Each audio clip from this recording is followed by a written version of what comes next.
What's up, everybody? I am Brandon Lundberg, back with another edition of After Further Review. And today we're going to talk about the top 5 NFL draft eligible QBs to this point of the college football season. We're currently in week 6 of the 2023 college football season. And to begin, just to remind you guys, I've already covered 7 QBs pretty in depth since the summer. I started off with film reviews of Caleb Williams and Drake Maye. And so far in season, since week 1, I've been covering a different QB pretty much every week. I started off with Sam Hartman after I believe it was week 0, then Shedeur Sanders in week 1, Quinn Ewers post Alabama week 2, did Michigan's J.J. McCarthy in week 3, Michael Penix Jr. in week 4, and then I took a break from the QB position to cover Florida State wide receiver Keon Coleman, who is a shining star. A lot of people are starting to hear about or have been hearing about at least since week 1 of the college football season when he, blew up against LSU. So with that being said, I'm going to hop into the conversation here. We're going to start with the number 5 QB on our NFL draft board, and we're going to work our way to number 1. Keep in mind, I believe we could see as many as 7 or 8 quarterbacks just in the first 3 rounds of this draft. We could see at least 5 in the first round, assuming the underclassmen that are eligible decide to forego their last season and declare for the draft. So at number 5, we've got Shedeur Sanders, 6'2", 215-pound quarterback. Everybody's already heard about him. University of Colorado, Deion Sanders' son. He's got a strong arm. He's got good mobility. He's a good decision maker, and he's flashing elite level field awareness, which is something that translates to the NFL, or at least you want to see in a guy coming from the college game. He's consistently under pressure. Colorado's offensive line, not very good. He's been sacked a ton this year. So far in the season, he's completing 75% of his passes. He's ranked 2nd in total pass yards with 1781. He has a 15-2 touchdown interception ratio. Excellent. He's accomplishing all of this. And as I mentioned, he's the most pressure QB in the Power 5. And that's among all Power 5 quarterbacks. He's been sacked 25 times this year. That also leads the country. He's being pressured on 34% of his pass attempts so far on the season. So his on-target throws versus pressure among all Power 5 quarterbacks, he ranks 5th in the nation, completing 76% of his throws. He's on pace to be one of the top QBs taken in the 2024 NFL draft. I love his game. He's an absolute gamer who just seems to find ways to keep his team in games, with the exception of the Oregon game, obviously. But we had just seen what he could do against USC. USC, it looked like they were going to boat race him, and this dude, the gamer that he is, brought his team back, kept his team competitive in this game on the offensive side of the football. And that's what you want to see at the quarterback position. Does this dude have the clutch gene? I mean, he's already been talking about, he turns on Brady mode in these key moments, and that's what you want. You want a guy who can be the ultimate competitor, and I believe that's 100% what he is. So we'll see if he can ascend past that number 5 spot. I feel like he could be one of those guys competing for that number 3 spot. We'll talk a little bit more about that maybe later. But next up at number 4, we got Washington quarterback Michael Penix Jr. Now, a lot of people are going to get after me about this. I'm going to get bashed. I already know. Penix, he could very well be the guy that jumps into the number 2 overall conversation at the end of the day. He could bypass Drake Maye if someone really loves his game. But if anything else, he's going to be in the conversation for the number 3 quarterback picked in the 2024 NFL draft. He possesses the arm strength. He's got solid mobility. He's not an elite off-script creator, though. He does have that in his game, but he can hit any throw at any distance, pretty much anywhere on the field. Penix, he does lead the nation in passing yards to this point in the season. He has a 16-2 touchdown interception ratio. He's playing behind a great offensive line. He's only been sacked 3 times, and among quarterbacks with at least 100 pass attempts on the season, he is being pressured at the 4th lowest rate. Obviously, he's not a guy who's going to do a ton, as I mentioned, off script, yet he still does a pretty good job in the pocket, moving around, avoiding the pass rush.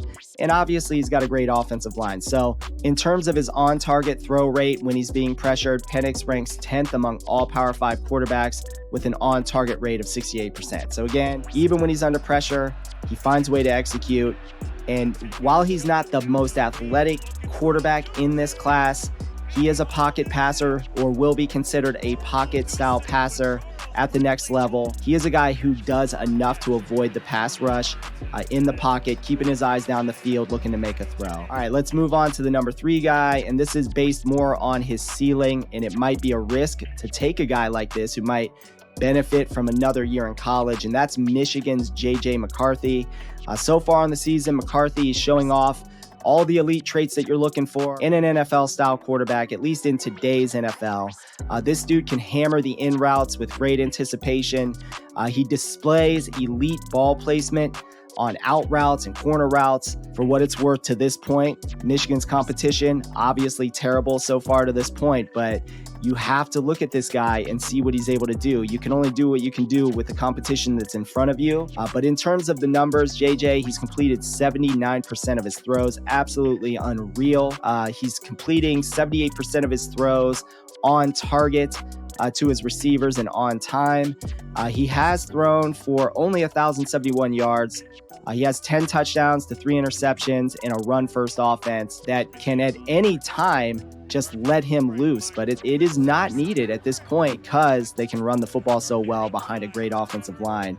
So in comparison to Michael Penix, J.J. McCarthy, he does possess an elite offensive line. Now, McCarthy, his receivers are not considered elite, but he does have one guy that is proving to be that elite dude in Roman Wilson, who is a great route runner and an absolute burner. So in terms of his on-target throws versus pressure, when it actually gets to him, he is 4th among all Power 5 quarterbacks at 77%. And unlike Michael Penix, the big difference between Penix being at 4, in my opinion, and McCarthy being at 3, it is the mobility, the ability to, move around, escape the pocket, keep plays alive, make throws across his body.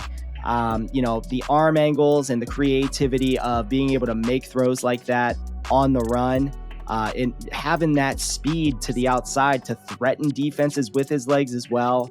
I think that's what really sets him apart overall. But again, Michael Penix showing that he is a far more consistent player so far. He has not had a lapse, and as competition ramps up for both these guys, we could see a change here at that number 3 spot for sure. So let's talk about the number 2 overall QB, and that's Drake Maye from North Carolina. Maye does just about everything really well.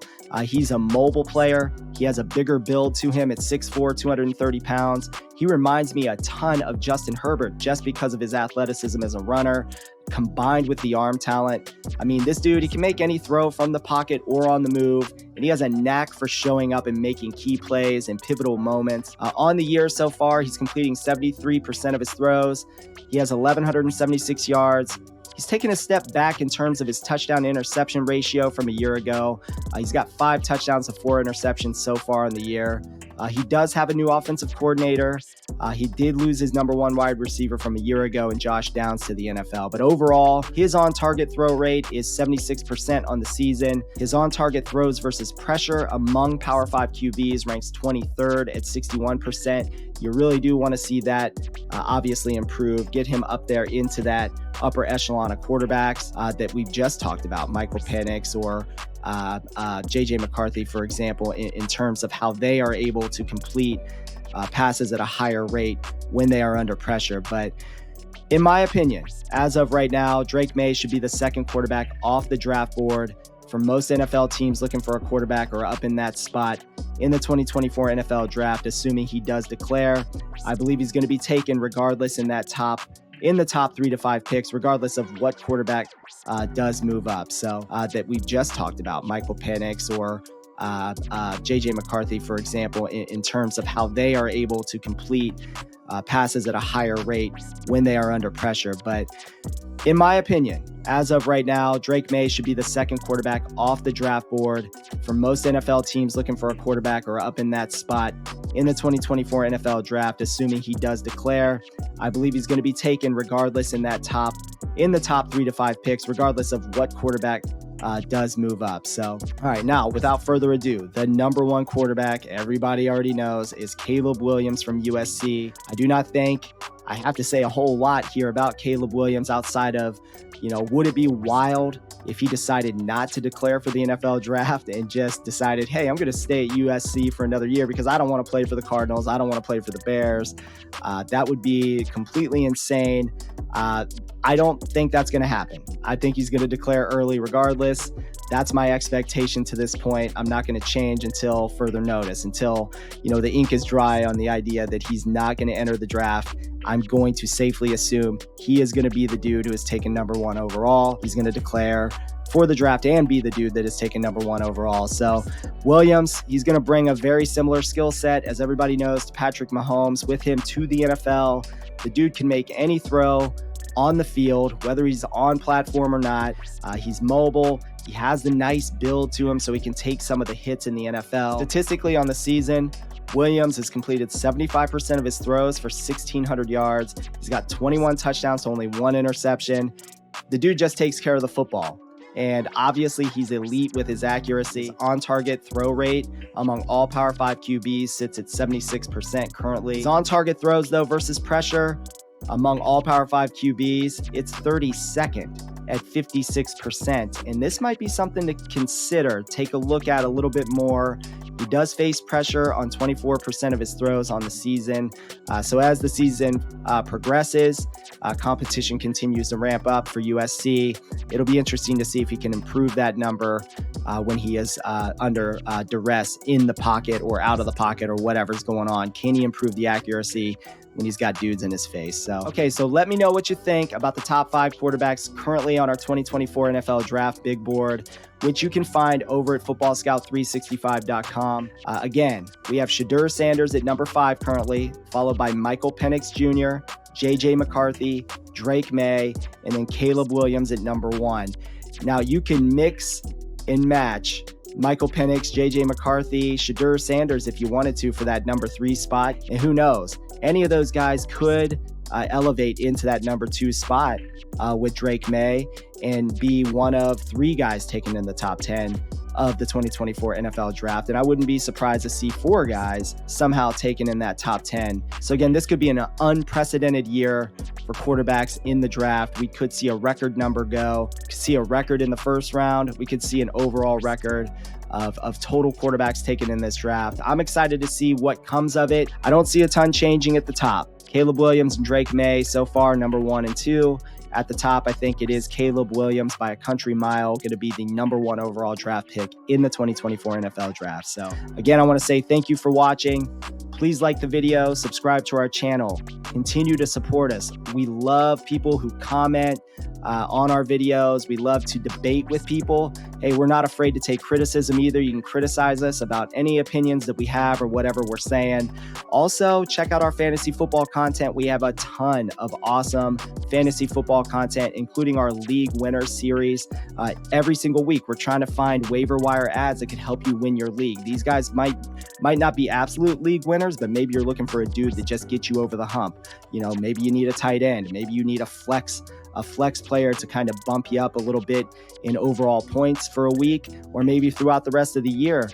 That's what we're trying to do each and every single week. We're trying to bring that and deliver that content to you. So again, I want to say thank you for watching, and stay tuned for more great NFL draft, fantasy football, NFL content throughout the rest of this season.